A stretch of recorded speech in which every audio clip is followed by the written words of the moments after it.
Assalamualaikum warahmatullahi wabarakatuh.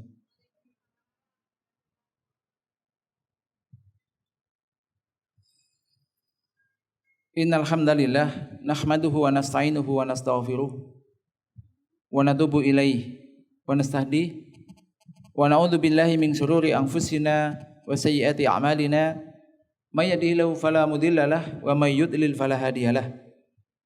Asyhadu an la ilaha illallah wahdahu la syarikalah wa asyhadu anna Muhammadan abduhu wa rasuluh sallallahu alaihi wa ala alihi wa ashabihi ajmain wa sallama tasliman katsira. Amma ba'd. Umat sekalian yang dirahmati Allah Subhanahu wa taala,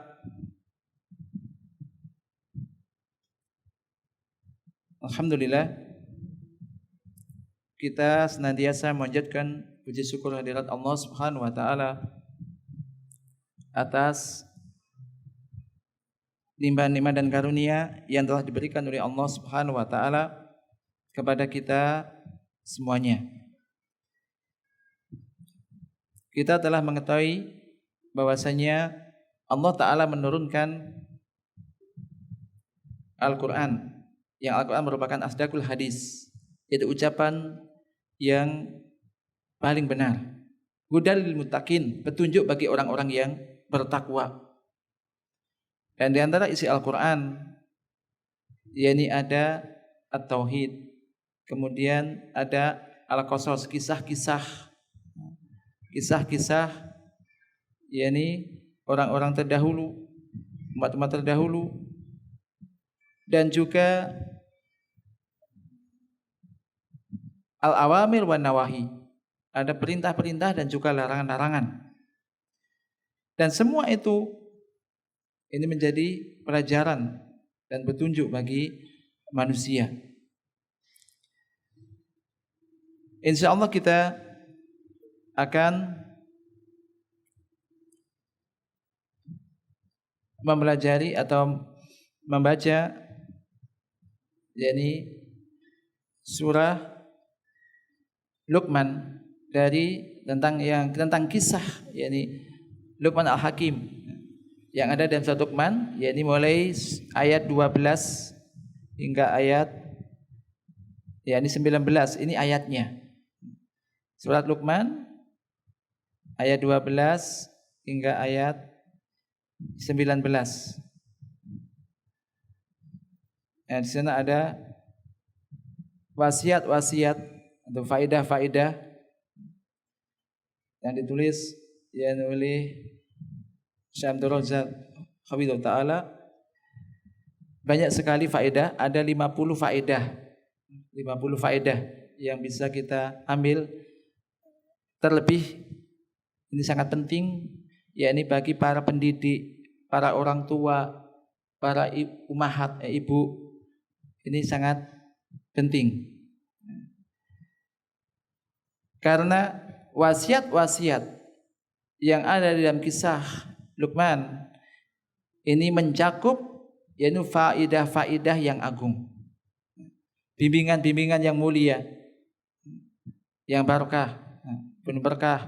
Demikian juga langkah yang tepat di dalam berdakwah kepada Allah, di dalam mendidik anak-anak, menumbuhkan generasi yang mulia. Demikian juga di sana ada penjelasan tentang wasilah atau wasilah an-najihah, wasilah yang sukses, ya. Dan juga uslub-uslub, ungkapan-ungkapan yang tepat di dalam berdakwah kepada Allah Tabaraka wa Ta'ala dan di dalam mengajar kepada manusia, mengajarkan kebaikan kepada manusia, termasuk kepada anak-anak. Oleh karena itu termasuk sesuatu yang penting yang diperhatikan oleh para pendidik, para orang tua, para pengajar untuk memperhatikan wasiat-wasiat ini. Demikian juga agar bisa mengambil jalan manhaj, jalan yang tepat, dan juga at-thariq ar-rasyid fi dakwah wa ta'lim. Metode cara yang bagus di dalam berdakwah dan mengajar. Ditambahkan pula di sana di dalam wasiat-wasiat itu ada ungkapan-ungkapan yang bijak yang bisa menjadikan hati ini bisa menerima hal itu. Demikian juga ada targhib wa tarhib. Ada motivasi, ada tarhib menjadikan seorang itu jera dari melanggar, takut dari melanggar larangan-larangan Allah. Demikian juga ada yakni mauidhah yang bagus. Demikian juga cara untuk masuk yakni kepada seseorang, maksudnya memasukkan pengajaran-pengajaran yang baik kepada seseorang, mengajarkan kebaikan pada seseorang, bagaimana metode dan caranya. Itu ada yakni di dalam kisah ini.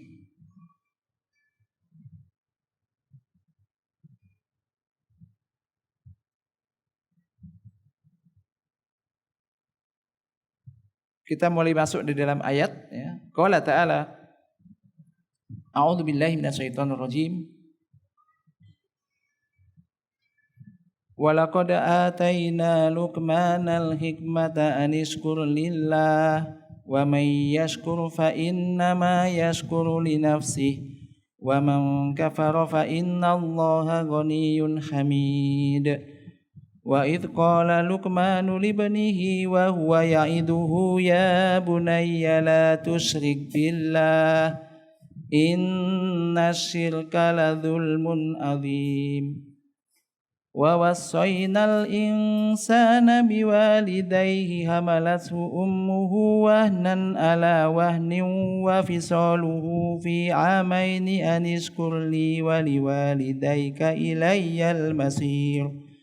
Wa in jahadaka ala an tusyrika bima laysa laka bihi ilm fala tuti'huma wa sahibhuma fid dunya ma'rufa wattabi' sabila man anaba ilai thumma ilayya marji'ukum fa unabbi'ukum bima kuntum ta'malun. Ya bunayya innaha in takum mithqala habbatin min khardalin fatakun fi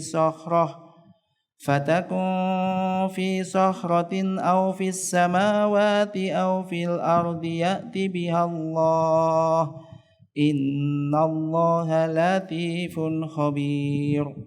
Ya bunayya aqimis sholata wa'mur bil ma'rufi wanha 'anil munkar wasbir 'ala ma asabak inna dzalika min 'azmil umur. Wa la tusa'ir khaddaka lin-nasi wa la tamshi fil ardi maraha innallaha la yuhibbu kulla mukhtalin fakhur. Waqsid fi masyika waghdud min sautik inna ankaral aswati la sautul hamir.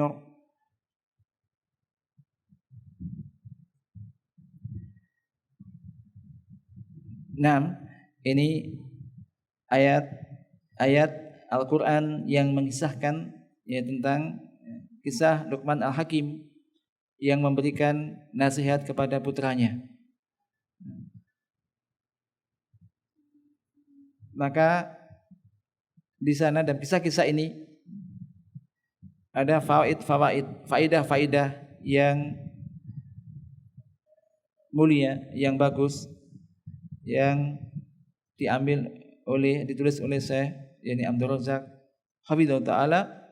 Kita berharap mudah-mudahan Allah menjadikan hal itu bisa bermanfaat bagi kita semuanya dan juga bisa memberikan taufik kepada kita untuk mengambil faidah tersebut dan juga bisa kita terapkan di dalam pendidikan yakni anak-anak kita.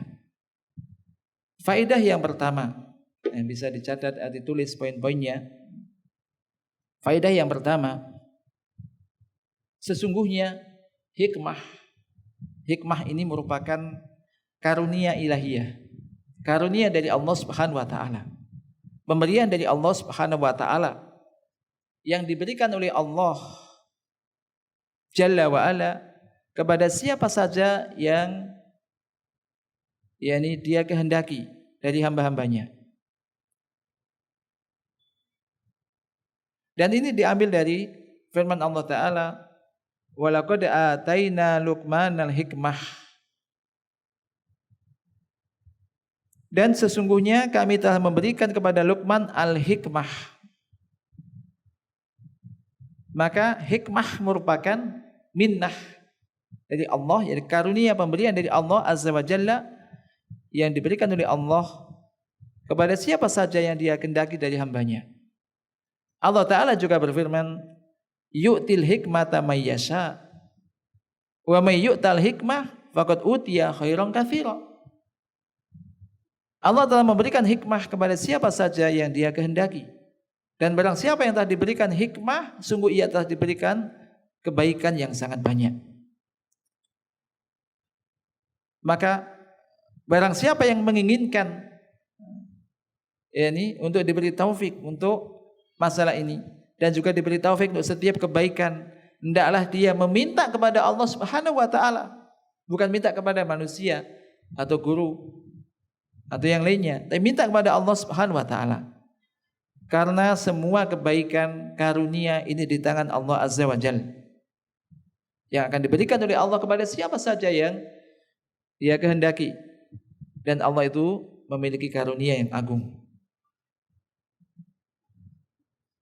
Dan tidaklah kebaikan itu didapatkan kecuali dengan benar-benar memohon kepada Allah Subhanahu wa taala.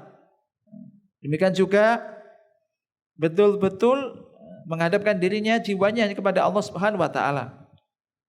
Dan juga dengan, ini yang penting, dengan apa? Dengan melakukan ketaatan kepada Allah serta memohon taufik kepada Allah Subhanahu wa taala. Bersandar sepenuhnya hanya kepada Allah, iltija hanya kepada Allah untuk bisa mendapatkan hal itu. Karena hidayah dan taufik ini hanya di tangan Allah Subhanahu wa taala yang tiada sekutu baginya. Faedah yang pertama itu. Tsumma, kemudian al-faedah as-saniyah, faedah yang kedua. Sesungguhnya untuk mendapatkan hikmah maka harus melakukan sebab-sebab yang bisa mengantarkan dia untuk mendapatkan hikmah itu.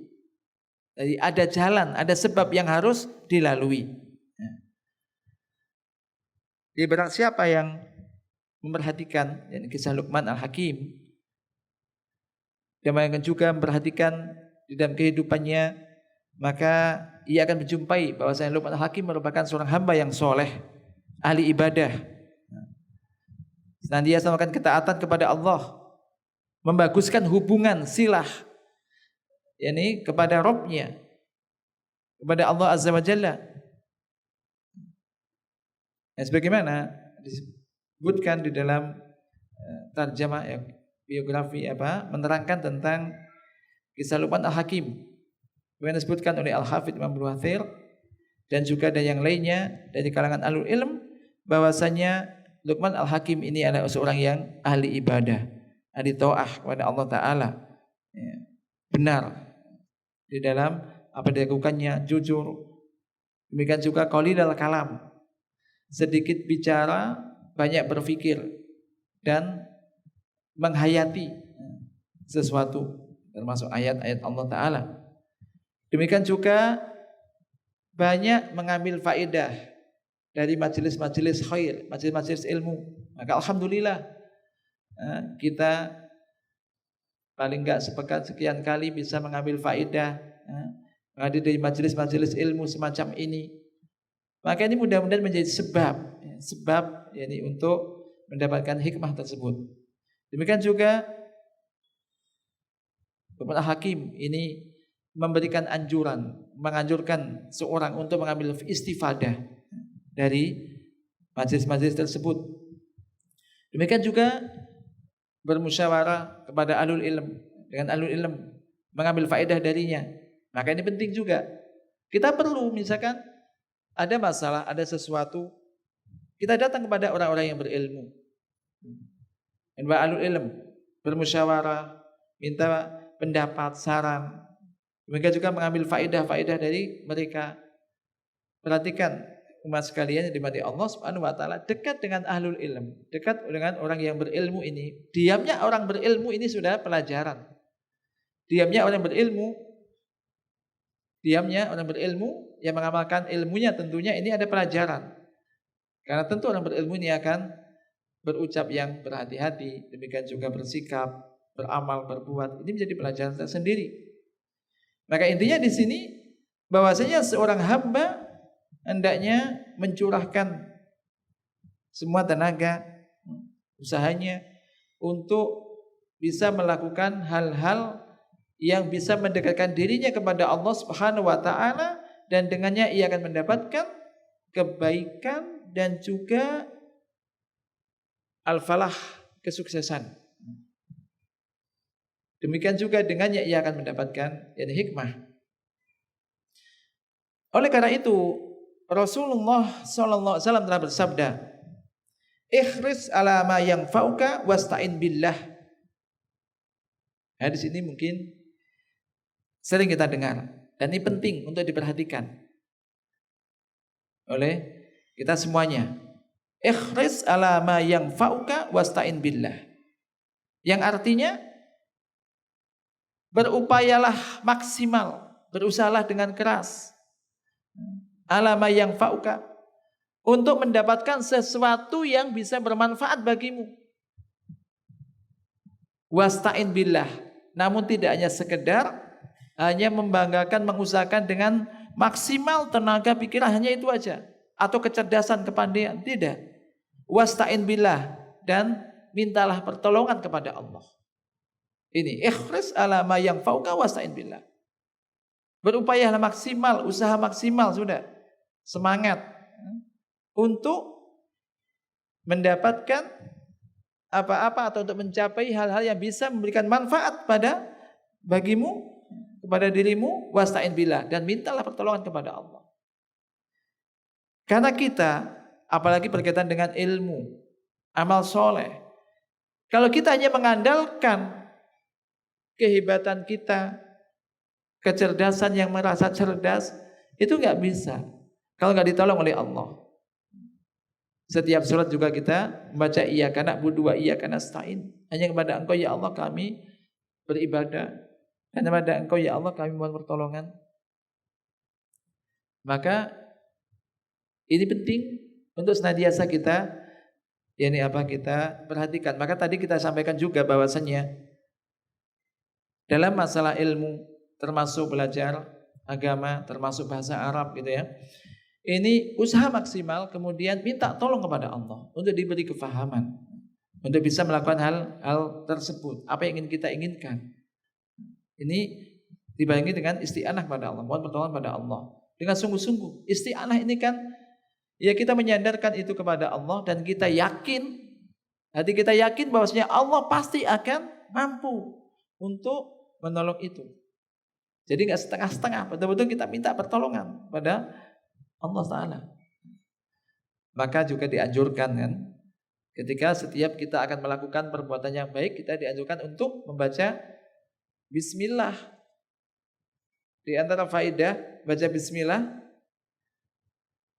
ini ada dua. Yang pertama adalah yakni isti'anatan billah, untuk minta pertolongan kepada Allah untuk bisa melakukan apa yang ingin kita lakukan, aktivitas apa, walaupun itu hanya sekedar kelihatannya sepele ya. Apakah mau mencuci atau memasak atau melakukan hal yang lain, mencari ilmu apalagi ya. Baca bismillah agar Allah Ta'ala ini berkenan menolong kita untuk melakukan apa yang akan kita lakukan. Mau berwudu baca bismillah, mau makan baca bismillah. Yang kedua faedah baca bismillah yaitu apa? tabarukan, mengharap keberkahan, mengharap barokah dari Allah Subhanahu wa taala.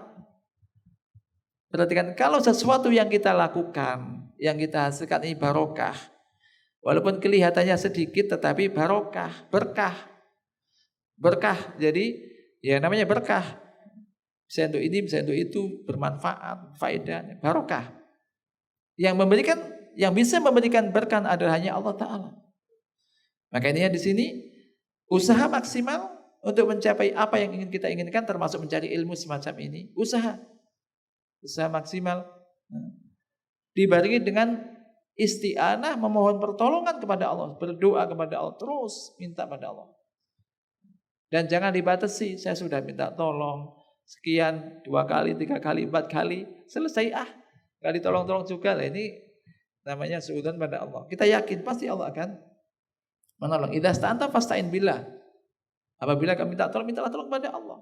Ini yang diajarkan oleh Rasulullah sallallahu alaihi wasallam. Demikian juga Rasulullah sallallahu alaihi wasallam juga bersabda, innamal ilmu bitta'allum wal hilmu bittakhallum wa may yataharra al khaira yu'tah wa may yatawakkas syarra yuqah. Sesungguhnya ilmu itu dengan belajar. Jadi kalau kepingin mendapatkan ilmu, kepingin berilmu, ya harus belajar. Bukan ilmu laduni, ilmu kan nanti datang sendiri. Gak usah ngaji, gak apa-apa, tiba-tiba pinter gitu. Enggak ya. Jadi ini harus semangat. Kita belajar semangat. Enggak ada ilmu ya, kepingin berilmu belajar. Belajar. Wal hilmu bitahallum, demikian juga untuk bersifat hilm ini harus berusaha berlatih. Demikian juga wa may yataharra al khaira, barang siapa yang berusaha untuk mendapatkan kebaikan, maka Allah akan memberinya. Tentu sejauh atau sebesar usaha yang kita usahakan. Apalagi berkaitan dengan ilmu. Ya, orang salaf mengatakan barang siapa yang memberikan semua, mencurahkan semua usaha dan pikirannya untuk mendapatkan ilmu adalah hanya memberikan separuhnya. Jadi kalau berusaha maksimal itu aja yang didapat masih separuhnya. Apalagi kalau separuh-separuh, setengah-setengah, apalagi yang seperempat. Nah, apalagi kalau nggak kurang sungguh-sungguh, maka tentu tidak didapatkan kecuali sedikit aja. Maka ini wa may yataharra khairan yu'ta, dan barang siapa yatawakkal syarra, menjaga dirinya dari kejelekan, berupaya untuk menjauhkan dirinya dari kejelekan supaya tidak terperosok dari kejelekan-kejelekan, yuqah, ia akan dijaga dari kejelekan itu. Maka yang penting bagi kita berarti usahanya, sudah berusaha. Nanti hasilnya serahkan pada Allah. Ini tawakal. Usaha maksimal, belajar udah maksimal, rajin ngaji, belajar sergap, gak pernah ketinggalan. Sudah bisa begini, alhamdulillah. Jangan bilang begini ya, kok masih begini-begini aja. Ini kurang bersyukur. Dulu bisa apa, sekarang bisa apa, ya gitu. Jadi, harus bersyukur. Nanti ada ini faedah untuk bersyukur ini. Jadi ini usaha ya, tidak hanya menginginkan sesuatu tapi nggak ada usahanya. Makanya yang penting. Jadi mesti seorang hamba kita, seorang muslim, muslimah harus mencurahkan semua tenaga, seluruh tenaga dan pikiran untuk yakni melakukan hal-hal yang bisa menyebabkan ia mendapatkan hikmah itu. Jadi tidak cukup seorang hamba hanya misalkan berdoa, Allahumma atini al-hikmah, ya Allah berikanlah kepadaku al-hikmah, atau Allahumma inni as'aluka ilman nafi'a wal amala sholih, atau juga berdoa, ya Allah aku memohon kepada Engkau ilmu yang bermanfaat dan amal soleh, tapi tidak dibarengi usaha untuk menuju hal itu, tidak cukup. Ini penting. Aku sudah berdoa tok, tapi nggak ada usaha untuk itu. Ini belum cukup. Maka harus ada asbab. Dan insya Allah kalau berdoa sungguh-sungguh, dimudahkan. Kalau Allah sudah melolong seorang hamba, akan dimudahkan untuk melakukan sebab-sebab itu, digampangkan untuk melakukan sebab-sebab itu. Minimal ada semangat, ada keinginan, kesenangan untuk itu. Nah ini, jadi harus dibarengi dengan usaha tadi. Allah Ta'ala telah berfirman, fa'budhu wa tawakkal alaihi. Maka beribadahlah kepada Allah, sembahlah Allah, dan bertawakallah kepadanya. Termasuk di dalam ayat yang biasa kita baca, yakni iyyaka na'budu wa iyyaka nasta'in. Hanya pada Engkau ya Allah kami beribadah, kami menyembah, dan hanya pada Engkau ya Allah kami mohon pertolongan. Kemudian yang faedah ketiga, yakni pentingnya untuk mensyukuri nikmat-nikmat Allah. Pentingnya untuk mensyukuri nikmat-nikmat Allah. Dan agungnya dampak positif bersyukur tersebut, yakni untuk bisa menjadikan kenikmatan tersebut tetap ada, bahkan akan ditambah dengan kenikmatan yang lebih besar lagi.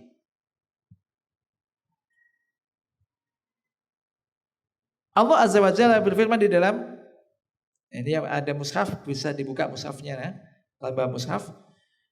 Di dalam ayat ini, walaqad ataina Luqmana al-hikmah anishkur lillah. Ini anishkur lillah.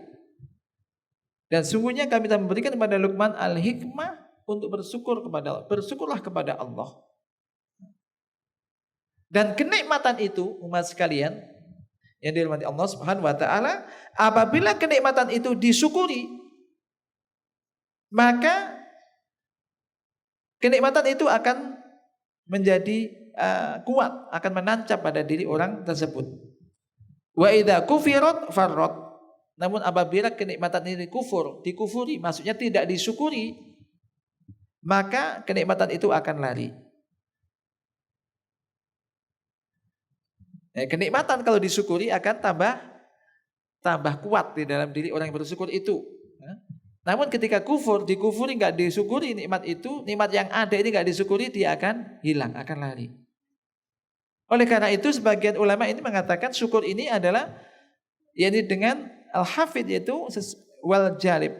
Disebut dengan al-hafid, syukur itu bahwasanya syukur ini bisa menjaga kenikmatan-kenikmatan yang ada. Misalkan di antara kita diberi kenikmatan. Kenikmatan kan banyak ya, kenikmatan banyak sekali dan banyak sekali kenikmatan ini. Tidak hanya berupa harta.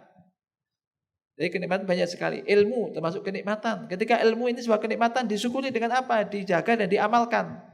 Dia akan nanti ditambah lagi ilmunya oleh Allah. Ya kan? Jadi kalau ilmunya dapat ilmu nggak diamalkan, kalau diamalkan kadang-kadang apa? Akhirnya lupa ilmunya. Kenapa? Hilang, larilah ilmunya.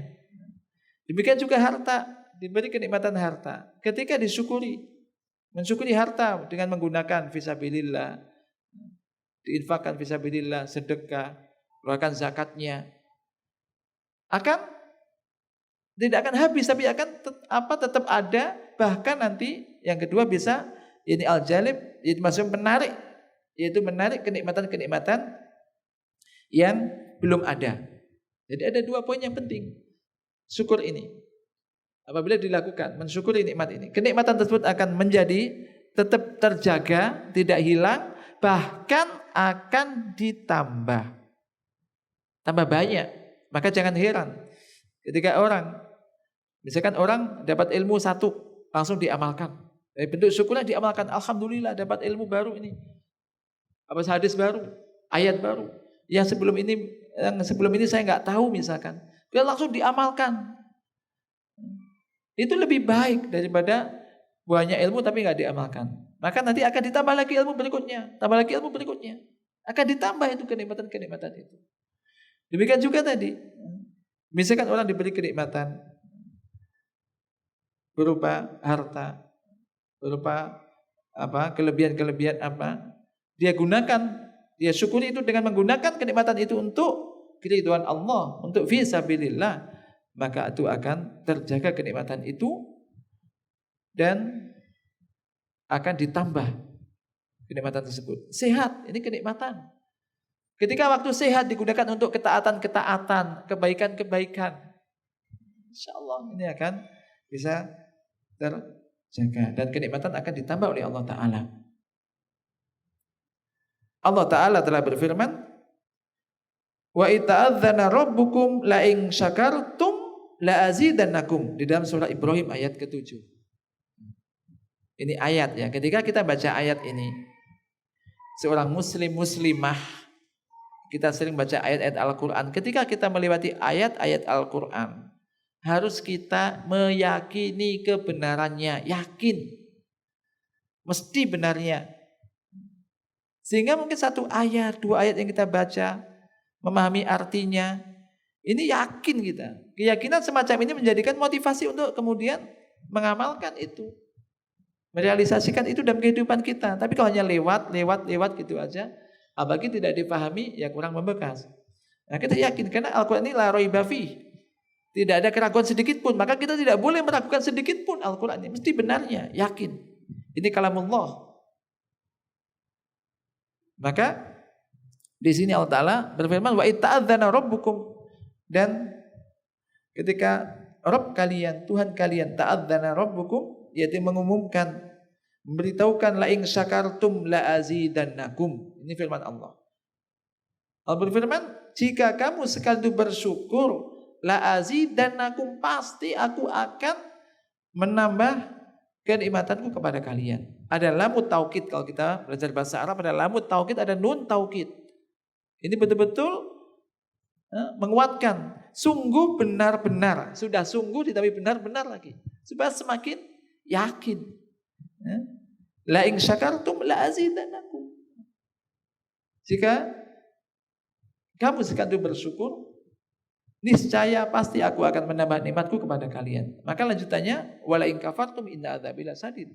Jika kalian kufur, maka sungguhnya siksaku sangat keras. Nah, di sini Allah Ta'ala berfirman, aniskur lillah, yakni bersyukurlah kamu kepada Allah, yaitu atas nikmat Allah yang telah diberikan kepadamu. Dia telah memuliakan dirimu. Ya, di antara pemuliaan Allah kepada yakni hamba yang soleh ini, Allah memberikan kepadanya al-hikmah, diberikan taufik untuk ilmu yang bermanfaat, diamalkan berupa amal soleh. Maka dari sini ada dalil yang menunjukkan bahwasanya seorang hamba siapa saja, apabila ia telah diberikan taufik berupa ilmu, taufik berupa ilmu dan juga amal dan juga kebaikan-kebaikan, ia bisa melakukannya, memberikan ilmu, memberikan amal, bisa mengamalkannya, kebaikan-kebaikan yang lainnya, maka hendaknya dia senantiasa bersyukur kepada Allah Subhanahu wa Ta'ala dengan mengakui kenikmatan-kenikmatan Allah itu yang diberikan kepadanya itu hanya dari Allah.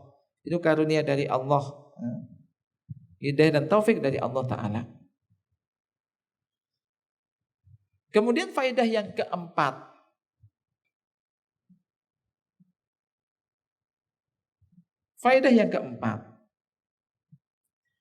sesungguhnya syukur nikmat, mensyukuri nikmat itu dilakukan dengan hati, lisan dan amal perbuatan.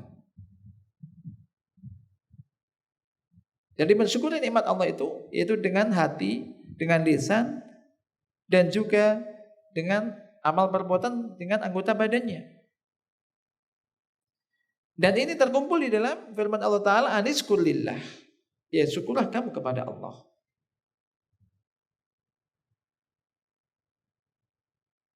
Maka ini untuk mensyukuri apa saja. Maka barang siapa diberi hikmah, ilmu yang bermanfaat dan amal soleh, maka mensyukurinya adalah hatinya mengakui itu kenikmatan dari Zat yang maha memberikan kenikmatan, yakni Allah Subhanahu wa Ta'ala.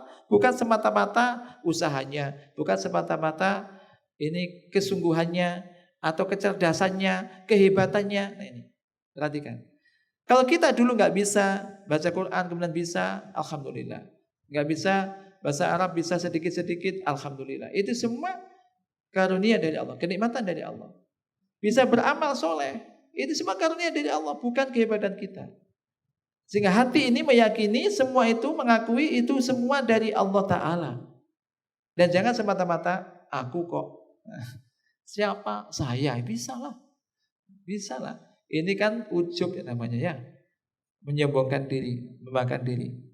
Nah, ketika orang ini meyakini semua kenikmatan ini dari Allah, maka dia tidak akan sombong. Dia tidak akan sombong. Lisan senantiasa menyanjung memuji Allah Subhanahu wa taala. Tidak henti-hentinya berpikir memuji Allah taala, menyanjung Allah taala, tidak mengucapkan ucapan-ucapan yang kotor. Demikian juga dengan anggota badannya, dengan perbuatan, dengan amalan. Bagaimana? Ya ini dengan menggunakan kenikmatan itu untuk ketaatan kepada Allah Subhanahu wa taala. Ilmu itu kenikmatan banyak. Kenikmatan ilmu jangan tadi mengaku itu dari Allah, kemudian lisan senantiasa memuji Allah, mensyukuri semua itu dan mengamalkan itu di dalam perbuatannya, menggunakan ilmunya untuk mendekatkan diri kepada Allah, semakin taat kepada Allah, semakin bagus ibadahnya. Ini termasuk juga harta juga demikian. Harta ini titipan dari Allah, ini karunia dari Allah, ini semua dari Allah. Kita dulu nggak punya apa-apa nak, pada anaknya bilang. Ini kita dulu lahir juga nggak bawa apa-apa, di sini nggak bawa apa-apa, sekarang punya ini dan itu semua dari Allah, bukan punya bapak, bukan punya ibu, dari Allah, tanam dari Allah, ini semua dari Allah. Lisan senantiasa menyanjungnya, memuji Allah. Gunakan harta itu untuk fisabilillah, untuk mencari keridhaan Allah, untuk jadi amal-amal ketaatan, untuk membantu seorang, bangun tempat ibadah, yang lainnya lah, untuk tempat-tempat yang baik. Banyak dilakukan hanya karena Allah dan sebagai bentuk syukur dia kepada Allah. Dan ingat, itu kan bentuk syukurnya. Allah tadi berjanji ketika bersyukur pasti akan ditambah oleh Allah. Ini bentuk kepada keyakinan. Ini jadi ini kenikmatan kita gunakan untuk ketaatan. Nah, syukur yang ketiga ini yang kadang-kadang ini agak berat ya. Aku sudah bersyukur, sudah alhamdulillah, tapi pelit. Masih pelit, tambah kaya tambah pelit, hitungannya tambah jeli, tambah teliti, kadang-kadang begitu. Memang setan membisikkan kepada manusia untuk supaya pelit. Karena kalau kamu nanti kamu berikan orang gini, kamu nanti fakir, nggak punya apa-apa, kata bisikan setan. Allah mengatakan akan ditambah. Nah ini, tentu janji Allah itu yang benar. Nah ini, maka ini pentingnya ilmu juga. Karena ada orang merasa bersyukur padahal belum. Nah, ini. Maka tadi dikaitkan dengan faedah yang sebelumnya, ketika kenikmatan ini tidak disyukuri, terkadang akan hilang. Ada saja sebab. Terkadang orang misalkan tidak mau mengeluarkan apa yang dititipkan oleh Allah kepadanya, diberikan oleh Allah kepadanya, entah berupa harta atau yang lainnya, kekayaan yang lainnya, kemudahan-kemudahan yang lainnya. Ketika dia enggan, berat untuk memberikan itu kepada yang kebaikan, entah zakat jelas wajib, atau sedekah-sedekah yang sunnah. Terkadang uang itu pun akan keluar juga. Mesti akan keluar. Dengan apa? Terkadang macam-macam. Ada musibah ini, musibah itu, kena ini, kena itu. Ternyata juga harus keluar dan bahkan nilainya lebih besar. Sudah mendapat dosa. Ya, karena tidak, misalkan wajib zakat dia nggak keluarkan misalkan. Dan mendapat yang musibah yang lain lagi, ini akan hilang itu kenikmatan tersebut. Nah, ini jadi apa? Cara mensyukuri nikmat Allah, yaitu dengan 3 hal tadi. Hati, dengan hati meyakini itu semua dari Allah. Kenikmatan apa saja ini ya? Kenikmatan ini, nikmat iman tentunya ini yang terbesar, ilmu bermanfaat, amal soleh, demikian juga kesehatan, diberi waktu luang, kesempatan, ini juga semua kenikmatan itu. Ya, ini mensyukuri itu semua dari Allah, kemudian lisan senantiasa menyanjung Allah, menggunakan kenikmatan itu untuk ketaatan kepada Allah, untuk mendekatkan dirinya kepada Allah Ta'ala. Nah, kita lanjutkan. Yang berikutnya adalah Faedah yang kelima. Faedah yang kelima. yakni sesungguhnya Allah Jalla wa Ala ini tidak mengambil manfaat dari syukurnya orang-orang yang bersyukur. Demikian juga tidak mendapatkan madorot dari kufurnya orang-orang yang kafir. Ini maksudnya apa? Ini penting juga diperhatikan. Terkadang sebagian orang merasa Allah itu butuh dia bersyukur gitu loh. Sehingga merasa dia dibutuhkan. Dianggap Allah itu rugi jika dia tidak bersyukur. Tidak demikian. Ingat bahwasanya syukurnya orang-orang yang bersyukur itu manfaatnya tidak kepada Allah. Demikian juga ketika orang itu tidak bersyukur pun Allah tidak mendapatkan madorot karenanya. Tidak. Kama qala subhanahu wa ta'ala, sebagaimana firman Allah subhanahu wa ta'ala, anishkur lillah wa may yashkur fa innama yashkuru li nafsih wa man kafara fa innallaha ghaniyyun hamid. Dan bersyukurlah kepada Allah, dan barang siapa yang bersyukur maka sesungguhnya dia itu bersyukur untuk dirinya sendiri. Dan barang siapa yang kufur, sesungguhnya Allah itu Ghaniyyun Hamid. Allah itu maha kaya, lagi maha terpuji.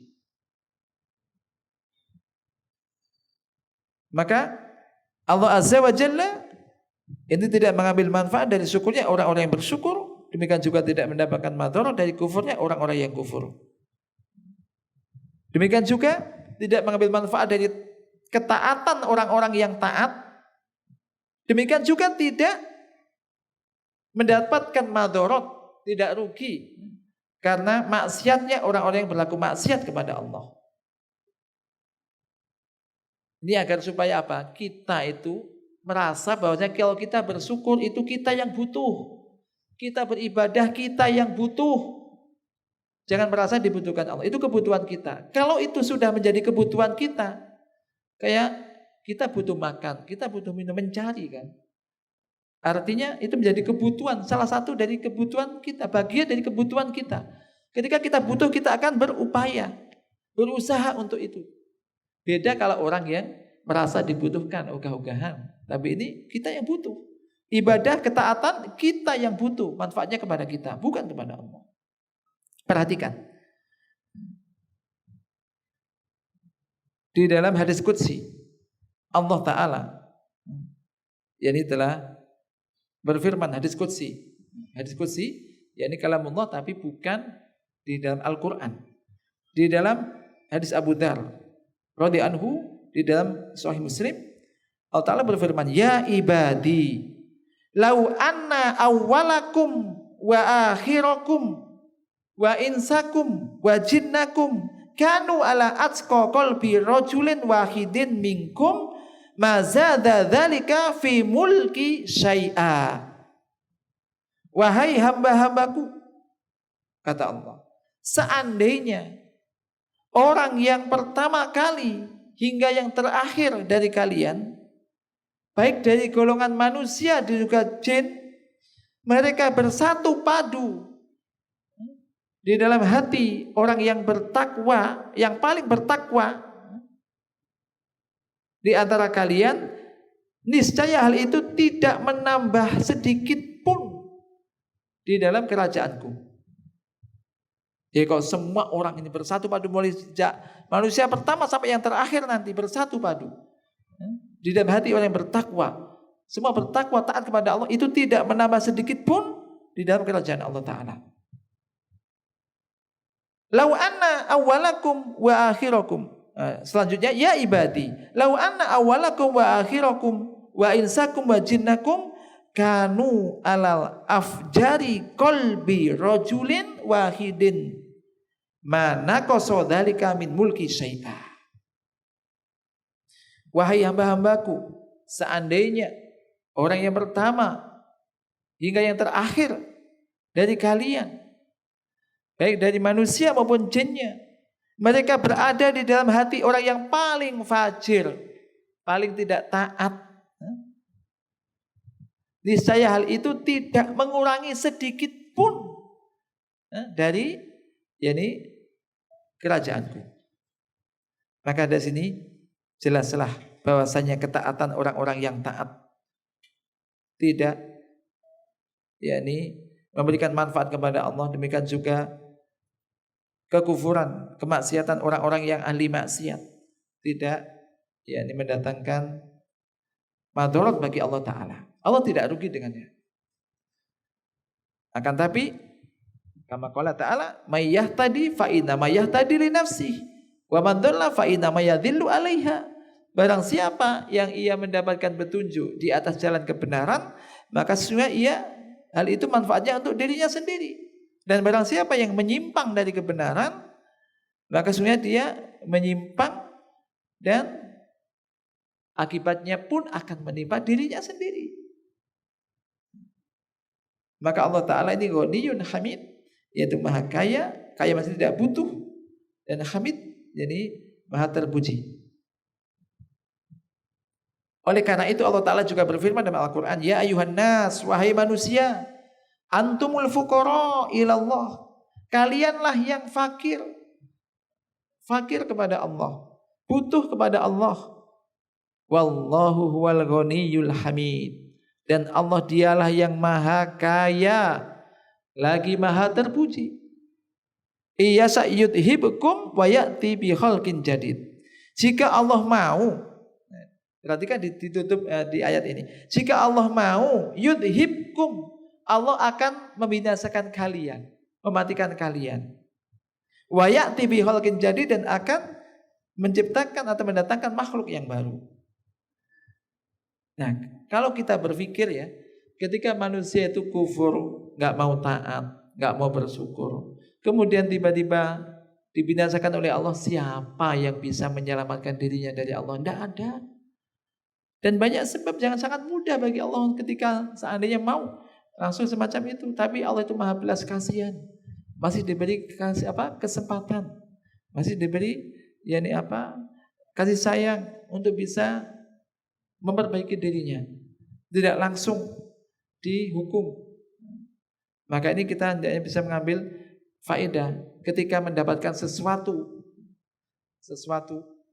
musibah, mungkin itu peringatan dari Allah Ta'ala. Allah Ta'ala berfirman, wala nudiqannahum minal adzabil adna dunal adzabil akbari la'allahum yarji'un. Dan sungguh kami akan memberikan kepada mereka itu siksaan yang rendah, yang kecil, sebelum datang siksaan yang besar. La'allahum yarji'un, agar mereka ini bisa kembali kepada jalan yang benar. Maka ini penting, ketika kita mendapatkan sesuatu, jangan-jangan saya kurang syukurnya, kurang ketaatannya, ini masih diingatkan, ada musibah begini, bisa begitu. Ini mungkin karena dosa-dosa kita. Ini menjadikan orang ketika mendapat semacam itu, ketika sadar dan selalu begitu, bagus. Ini akan menjadikan baik orang itu. Jadi Allah menginginkan dengan diberikan musibah-musibah atau peringatan-peringatan semacam itu, ini bisa mengingatkan dirinya, bisa menghapuskan dosa-dosanya. Kalau dia ingat, tapi kalau dia nggak ingat, setiap ada apa-apa menimpa dirinya, menyalahkan orang lain karena kamu, dan seterusnya, maka tambah jauh saja orang semacam ini. 6, kita lanjutkan faedah yang ke-6. Baru ke-6 loh ya. 50 loh nanti ya. 50. Dari 50 faedah. Ya sedapatnya lah. Yang penting faham. Faedah yang ke-6. Ini sebetulnya berkaitan dengan yang tadi. Ya, ini sesungguhnya syukurnya seorang hamba atas kenikmatan-kenikmatan Allah ini akan kembali manfaatnya kepada diri hamba tersebut. Jadi sudah tercakup tadi sebetulnya. Jadi syukurnya seorang hamba terhadap kenikmatan-kenikmatan Allah ini manfaatnya kembali kepada dirinya sendiri. Wa may yashkur fa inna ma yashkuru li nafsihi. Barang siapa yang bersyukur, sesungguhnya syukur itu kembalinya kepada dirinya sendiri. Maka seorang hamba apabila dia bersyukur, ini syukurnya ini akan kembali kepada dirinya di mana? Di dunia dan juga di akhirat. Dunia dan akhirat. Manfaatnya langsung di dunia dan akhirat. Di dunia apa di dunia? Ada yang ingat tadi? Ngantuk apa enggak maksudnya? Di dunia apa manfaatnya orang bersyukur? Ada berapa tadi? Ada dua. Yang pertama, menjadikan kenikmatan itu tetap langgeng, tetap ada pada dirinya, tidak hilang. Yang kedua, bisa mendatangkan kenikmatan yang lain. Bisa menarik kenikmatan yang lainnya. Adapun di akhirat, ya tentu pahala yang besar di sisi Allah Subhanahu wa taala. Surga. Nah ini.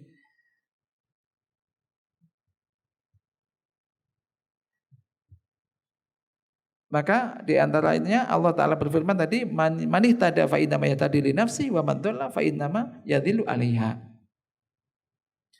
Sebaliknya, jika manusia itu kufur maksudnya kafir, kufur nikmat. Yakni dia tidak mau mensyukuri nikmat-nikmat tersebut. Maka kekufurannya itu pun akan kembali menimpa dirinya. Yakni kerugian, penyesalan di dunia dan juga di akhiratnya. Maka ini hendaknya diperhatikan oleh seorang muslim muslimah, oleh kita semua. Kita perhatikan dan kita yakini bahwasanya kalau demikian halnya, kitalah yang butuh untuk bersyukur kepada Allah. Kita yang butuh. Adapun Allah itu maha kaya, tidak butuh syukurnya, tidak butuh syukur hamba, tidak butuh syukur kita. Ini mudah-mudahan menjadi meningkatkan semangat saya untuk mensyukuri nikmat Allah. Kemudian faedah yang ke-7, yakni mengimani kemahasempurnaan Allah Subhanahu wa taala, yakni kemahakayaan Allah Subhanahu wa taala secara mutlak. Dan bahwasanya Allah itu maha kaya dan hamba itulah yang fakir butuh kepadanya. Mengimani kesempurnaan, yakni Allah Ta'ala, Allah maha kayaan Allah Ta'ala secara mutlak. Dan kefakiran seorang hamba kepadanya. Fakir ini maksudnya butuh ya, memerlukan dan kebutuhan seorang hamba semua butuh kepadanya. Allah tidak butuh, Allah maha kaya. Maka dikatakan di sini Allah berfirman, wa man kafara, barang siapa yang kufur, enggak mau bersyukur, ya fa innallaha ghaniyyun hamid. Allah itu maha kaya, lagi maha terpuji.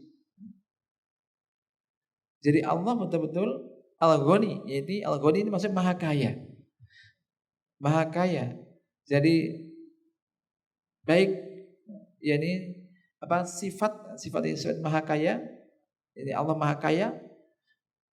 Demikian juga tidak butuh hambanya. Demikian juga tidak butuh kepada semua makhluknya, enggak butuh Allah. Tapi sebaliknya seluruh makhluk, selain Allah ini makhluk ya, seluruh makhluk Allah ini butuh kepada Allah dari segala sisi. Dari segala sisinya. Termasuk kita mengimani Allah Subhanahu wa taala bersemayam di atas arsy. Tapi bukan berarti Allah itu butuh kepada arsy. Karena Allah maha kaya. Kemudian faedah yang ke-8, yakni menetapkan pujian yang sempurna hanya untuk Allah Subhanahu wa taala. Menetapkan pujian yang sempurna hanya untuk Allah Subhanahu wa taala. Bagi Allah lah segala puji. Segala puji. yakni atas kenikmatan-kenikmatan yang diberikan oleh Allah, atas keagungan nama-nama dan sifat-sifatnya, maka Allah Maha terpuji dari segala sisinya. Jadi pujian yang mutlak ini hanya untuk Allah Subhanahu wa taala. Allah terpuji dalam nama dan sifat-sifatnya, terpuji atas kenikmatan-kenikmatan dan karunia-Nya, atas pemberiannya. Dan segala puji hanya untuk Allah taala. Maka bagi Allah segala puji di awal dan akhirnya. Segala puji bagi Allah, yakni zahiran wa batinan, secara zahir dan batin. Maka sekali lagi, segala puji ini untuk Allah dan kenikmatan semua ini adalah dari Allah Subhanahu wa taala.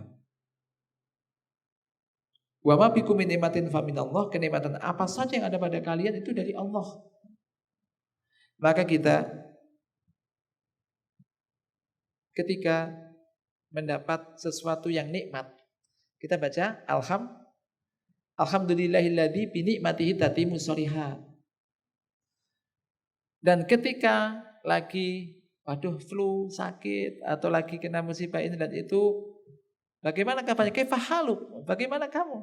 Waduh, aku sakit, tahu, kehilangan ini, kehilangan itu. Atau bagaimana? Alhamdulillah ala kulli hal. Alhamdulillah. Itu yang pertama, alhamdulillah ala kulli hal. Tetap alhamdulillah. Jangan belum alhamdulillah ngeluh, watul sana, watul sini, sambat sana. Jadi manusia jangan suka mengeluh. Ini alhamdulillah ala kulli hal. Nah, faedah yang ke-9.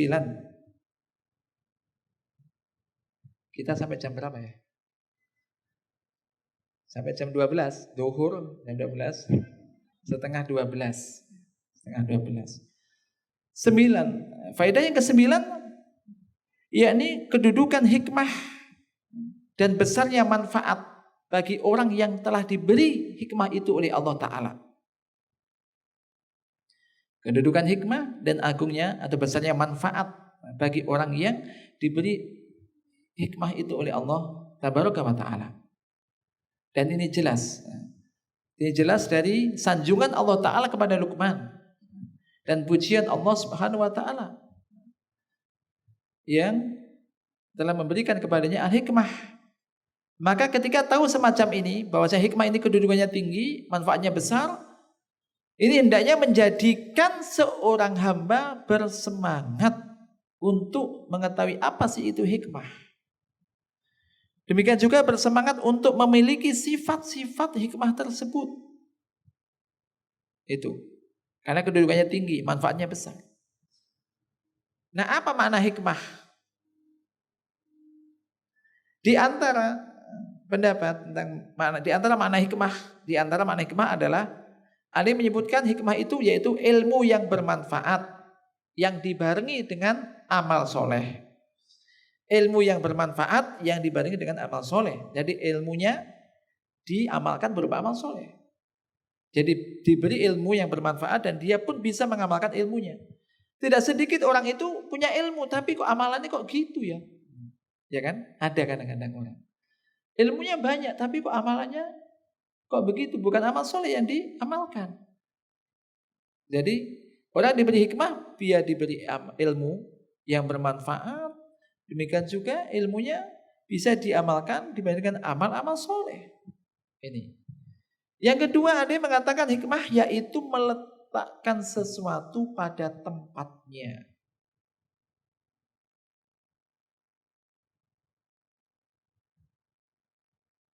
Yang berikutnya ada yang memahami di antara makna hikmah ada al-basirah, yaitu tepatnya pikir, tepatnya pemahaman, yaitu pemahamannya tepat, selalu tepat.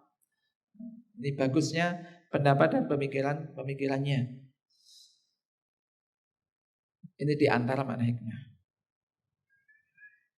Intinya di sini bahwasanya hikmah memiliki kedudukan yang agung, yang seyogyanya setiap hamba berupaya dengan sungguh-sungguh untuk bisa mendapatkannya. Ini dengan tadi melakukan hal-hal yang disyariatkan, jalan-jalan yang bisa mengantarkan dia untuk mendapatkan hikmah tersebut. Faedah yang ke-10 dari kisah ini yaitu pentingnya uslub nasihat di dalam mendidik dan mengajar. Uslub itu ungkapan ya. Metode cara uslub itu bahasa nasihat di dalam mendidik dan mengajar. Allah Ta'ala berfirman, Wa idh qala Luqmanu libnihi, dan ketika Luqman berkata kepada putranya, wa huwa ya'idu, wa'adu yaidu mau'idoh, itu kan nasihat kan. Sedang dia memberikan nasihat kepadanya, kepada putranya ini. Maka perhatikan, kita kepada anak-anak kita itu yang kita ungkapkan itu berupa nasihat atau apa? Perhatikan, apa itu nasihat? Nah, kita perhatikan penjelasannya. Yani ungkapan nasihat. Nasihat ini memiliki pengaruh yang besar, pengaruh yang dalam di dalam mendidik manusia atau mendidik dan mengajar generasi kita atau anak-anak. Al-wa'du, wa'ad ini kan nasihat, sebagaimana para ulama mengatakan, yaitu ayyakunal ilmu alladhi yuwajjahu an-nas ilaihi wa yursaduna ila fi'lihi makrunan bitarghib wa tarhib, yaitu hendaknya ilmu yang ingin disampaikan kepada manusia, kepada orang, kepada anak-anak, yang diinginkan untuk bisa dikerjakan itu dibarengi dengan targhib wa tarhib. Itu intinya. Ada targhib wa tarhib. Targhib itu motivasi. Motivasi yang menjadikan orang kepingin melakukan itu. Misalkan besarnya pahala, akan mendapat pahala ini dan itu, akan mendapatkan surga dan semacam itu contohnya. Dan juga tarhib ini peringatan-peringatan berupa dampak negatif atau kerugian-kerugian atau azab atau siksa semacam itu.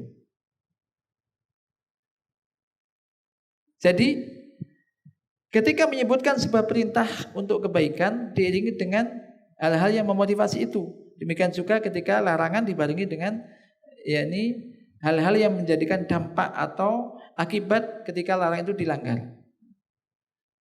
Maka al-wa'd nasihat itu ada berupa perintah untuk kebaikan dan larangan untuk kejelekan. Perintah yang memerintahkan yang baik dan melarang yang jelek diiringi dengan targhib wa tarhib, motivasi dan juga peringatan. Jadi targhib contohnya ya, targhib itu dengan menyebutkan misalkan faedah-faedahnya, kemudian buahnya, dampak yang akan diperoleh, keuntungan yang akan diperoleh ketika dikerjakan. Ini penting. Contohnya pahala. Nah, sholat nak. Orang yang sholat ini akan masuk surga. Nah semacam itu. Jadi anak termotivasi. Jangan, kenapa bu harus sholat? Pokoknya sholat. Gak sholat tak kebuk. Wah. Nah ini sistemnya beda. Anak apa? Gak tertarik. Tarhib juga demikian. Dengan menyebutkan larangan-larangannya, madorotnya, demikian juga ancaman-ancaman dan hukuman-hukumannya. Ini semacam itu. Termasuk di sini Luqman Al-Hakim, yakni di dalam wasiat-wasiatnya ini ada targhib, motivasi yang bermanfaat, memberikan motivasi, dorongan sehingga orang yang diajar, orang yang dididik, yang diajak ini terdorong kepingin segera melakukan itu karena ada sesuatu, bukan imin-imin ya, imin-imin boleh lah, sesuatu yang diharapkan. Dan tentunya ini ada dari Allah, tentunya jelas dalilnya harus jelas ya, dalilnya dari Allah, dari Rasulnya. Ya ini. Demikian juga ketika menyebutkan tentang larangan, sebutkan ini dosanya ini, dan dosanya semacam ini dan semacam itu. Nah ini contohnya, saya kasih contoh ya, contohnya Rasulullah SAW bersabda, alaikum bisidqi, hendaknya kamu berlaku jujur. Fa inna sidqa yahdi ilal bir wal birru yahdi ilal jannah. Hendaklah kamu berlaku jujur, karena jujur bisa mengantarkan kamu kepada kebaikan, dan kebaikan untuk berbuat baik, dan perbuatan baik akan bisa mengantarkan kamu kepada surga. Nah, kemudian juga iyyakum wal kadhiba, jauhlah oleh kamu dusta. Fa innal kadhiba yahdi ilal fujur wal fujur yahdi ilan nar. Janganlah kamu dusta, karena kebohongan ini bisa mengantarkan kepada perbuatan yang dosa, perbuatan tidak baik, dan perbuatan dosa bisa mengantarkan kepada neraka. Wallahu a'lam bishawab. Mungkin sementara alhamdulillah ada 10 faedah yang bisa kita sampaikan. setelahnya itu sebetulnya nanti ada kasih sayang di dalam menyampaikan nasihat. Ini ada sebagaimana disebutkan di dalam ini. Mudah-mudahan ada waktu yang lain nanti bisa kita sambung kembali. Apabila ada benarnya itu dari Allah Subhanahu wa taala, apabila ada salahnya, ada khilaf itu dari kekurangan diri saya, semoga diampuni oleh Allah Subhanahu wa taala. Allahumma anfa'na bima 'allamtana wa 'allimna ma yanfa'una warzuqna ilman tanfa'una bih wa sallallahu ala nabiyyina Muhammadin wa akhiru da'wana alhamdulillahi rabbil alamin. Nah, mungkin ada yang ditanyakan seputar yang kita sampaikan, silahkan.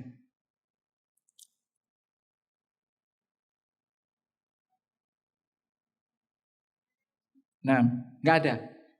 Nah, silakan. Silakan. Waalaikumsalam warahmatullahi wabarakatuh. Iya.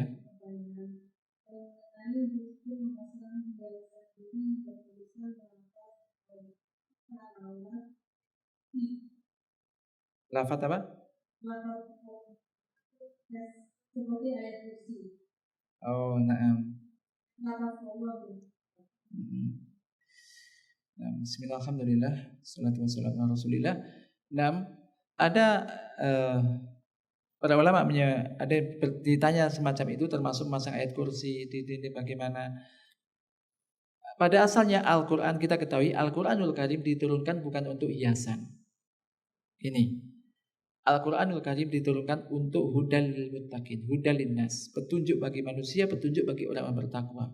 Maka untuk dibaca, untuk dikaji, untuk difahami dan diamalkan. Jadi tidak hanya dibaca, karena dibaca tidak ada faedahnya. Bahkan bisa jadi nanti ada ihanah kayak semacam penghinaan. Maka seyogyanya tidak usah semacam itu. Tapi ya, jadi Al-Quran sebaiknya jadi untuk dibaca dan dipahami. Setan akan lari dari rumah yang dibacakan surat Al-Baqarah, bukan dipasang ayat surat Al-Baqarah, bukan. Ada ayat kursi, setan lari. Dipasang ayat kursi, orangnya nggak pernah ngaji, nggak pernah baca. Maka itu banyak sekali konteksnya itu dibaca. Maka sebaiknya seyogyanya dibersihkan, bersih ajalah rumah tanpa ada ditempeli hal semacam itu. Wallahu a'lam bishawab.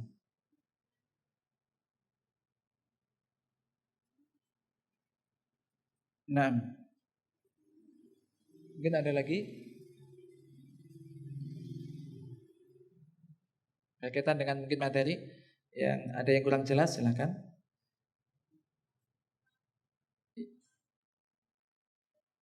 Ada lagi apa sudah? Khalas. Taib.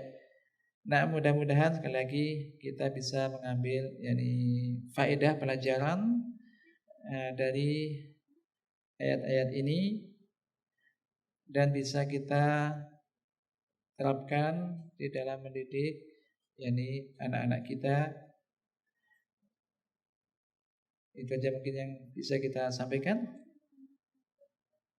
Subhanakallahumma wa bihamdika asyhadu an la ilaha illa anta astaghfiruka wa atubu ilaik. Wassalamualaikum warahmatullahi wabarakatuh.